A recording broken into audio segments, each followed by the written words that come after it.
Hi friends, இன்றைக்கி நம்ம எல்லாத்துக்கும் பிடிச்ச மேகியை வச்சு முட்டை மேகி சூப் எப்படி பண்ணுறதுன்னு பார்க்கலாமா? அதுக்கு கேரட் பீன்ஸ் கையளவு 2 பெரிய வெங்காயத்தை சின்னதாக கட் பண்ணி வச்சுருக்கேன். ஃபஸ்ட்டு கடாயில் கொஞ்சமாக எண்ணெய் சேர்த்துட்டு வெங்காயத்தை லைட்டாக டோஸ்ட் பண்ணிக்கலாம். ரொம்ப டோஸ்ட் பண்ணுங்கிறது கிடையாது, லைட்டாக டோஸ்ட் ஆனால் போதும். அப்புறம் நம்ம எடுத்து வச்சுருந்தா வெஜிடபிள்ஸ் ஆட் பண்ணிக்கலாம். இப்போ தேவையான அளவுக்கு உப்பு ஆட் பண்ணிக்கலாம்.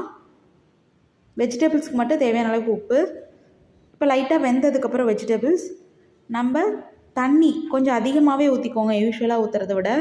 இப்போ மேகி மசாலாவே ஆட் பண்ணிவிட்டு லைட்டாக தண்ணி கொதித்ததுக்கப்புறம் முட்டையை உடச்சி ஊற்றிக்கலாம். ஒரு 3 முட்டை உடச்சி ஊற்றிருக்கேன். முட்டை வெந்ததுக்கப்புறம் மேகி பாக்கெட் ஆட் பண்ணிவிட்டு நல்லா மேகி வெந்துடணும்.